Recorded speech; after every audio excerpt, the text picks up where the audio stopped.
If a private business were so slack that it caused the deaths of 770 people through its negligence, wrecked businesses around the country, what do you think would happen to its bosses?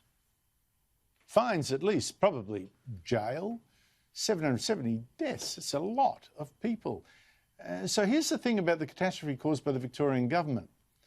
It's so slack that it let the coronavirus get out of its quarantine hotels, didn't properly trace the sick. Shouldn't government ministers now face similar punishment? Now, one man says yes, and he is trying to do something about it.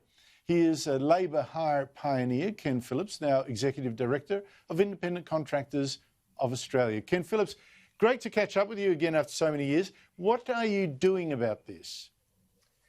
Andrew, there's a provision in the work safety laws in Victoria that enable anyone to write to the prosecuting authority, the WorkSafe Victoria, asking them to undertake prosecution. And so that's exactly what we've done. We've written to the authority and said, look, here's the situation, please prosecute. Now, why are you doing this? Well, it's fairly simple, Andrew. We've got to make sure that we live in a society in which there's one rule for everyone. The evidence from the Coate inquiry with the quarantine mess is that there is a very serious cause to prosecute. The evidence in the inquiry is that admissions from many people inside the government that the quarantine program was a failure.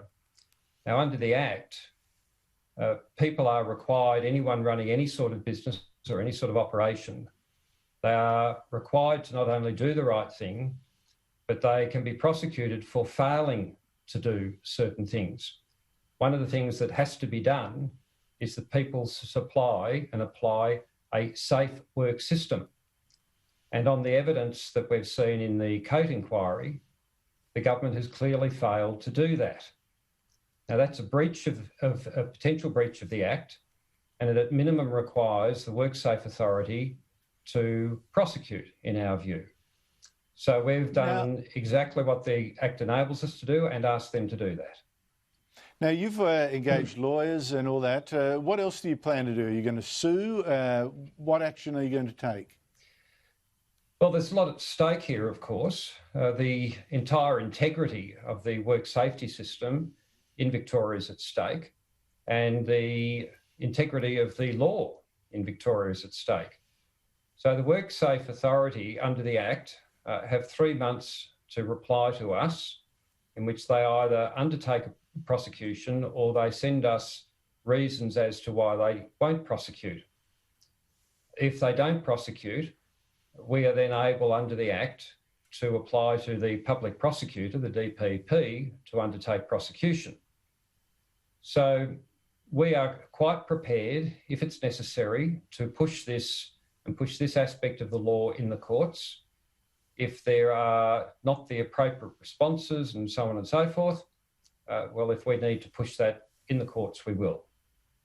And if it was a private company that had killed 770 people through its negligence, what do you think, what do you and your lawyers think would have happened to the directors of such a company, the bosses of such a company, the officials? Well, you have to remember that under the Act, the Work Cover Authority has 6 months in which to undertake the prosecution before the likes of us or anyone can trigger a letter requesting. Our view, and certainly my opinion, is on what we've seen so far, that one certainly would have expected the WorkSafe Authority, if this had been a private company, to be very, very advanced in their investigations and probably reasonably close to undertaking prosecutions at the moment.